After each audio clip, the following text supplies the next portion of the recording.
জাপানিদের দীর্ঘ ও সুখী জীবনের রহস্য। পৃথিবীর অনেক মানুষই যেখানে অল্প বয়সে বিভিন্ন রোগ শোকে ভুগে মারা যাচ্ছে, সেখানে শতায়ু পার করেও আনন্দে বাঁচছেন কিছু মানুষ। রোগে জর্জরিত হয়ে নয়, বরং সুস্থভাবে চলাফেরা করতে পারেন তারা। বলছি জাপানের ওকিনোয়া দ্বীপের বাসিন্দাদের কথা।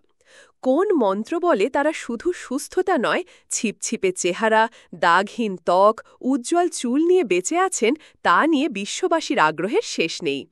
ভারতীয় গণমাধ্যম আনন্দবাজারের এক প্রতিবেদনে বলা হয়েছে, আনন্দের সঙ্গে সুস্থভাবে বাঁচার চাবিকাঠি লুকিয়ে কিছু জাপানি দর্শনে, যেমন ইকিগাই। বাঁচা মানে সুস্থ শরীরে আনন্দের সঙ্গে জীবনযাপন। সেই কৌশল শেখায় ইকিগাই।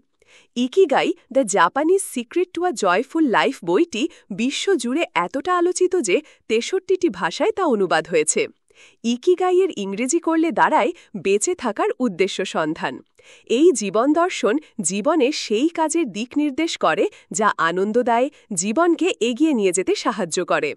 একঘেয়ে জীবন নয়, বরং সুস্থ শরীরে দীর্ঘজীবী হওয়ার পথ সুগম করে ইকিগাই। জাপানের ওগিমি গ্রামের শতায়ু মানুষজনের জীবনযাপনের উৎস সন্ধান করে বইটি লেখা হয়েছিল, যেখানে দেখা গিয়েছে জীবনের শেষ প্রান্তে এসে কেউ বাগান করে, কেউ আবার শিল্প চর্চা করে, কেউ বন্ধু বান্ধবদের সঙ্গে সুখে জীবন কাটাচ্ছেন।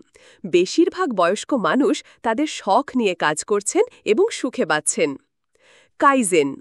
কাইজেন বলে ছোট ছোট বদল এবং ধারাবাহিক প্রচেষ্টায় জীবনে সাফল্য এনে দিতে পারে। জাপানি শব্দ কাইজেন বলতে বোঝায় ভালোর জন্য বদল।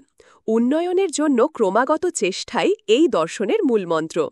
কাইজেন বলে কর্মক্ষেত্রে যদি নিম্ন থেকে উঁচু সমস্ত কর্মের দিকে দেওয়া যায়, তাদের সঙ্গে সঠিক সমন্বয় গড়ে তোলা যায়, তাহলেই উৎপাদনশীলতা বৃদ্ধি করা যায়। ছোটখাটো প্রতিটি ক্ষেত্রে সজাগ দৃষ্টি এজন্য জরুরি। হারাহাচি বু। বেঁচে থাকাই শুধু নয়, আনন্দের সঙ্গে সুস্থ শরীরে বাঁচাও জরুরি। হারাহাচি বু এমন এক জীবন দর্শন যা শরীর সুস্থ রাখতে নির্দিষ্ট খাদ্যাভ্যাসের কথা বলে।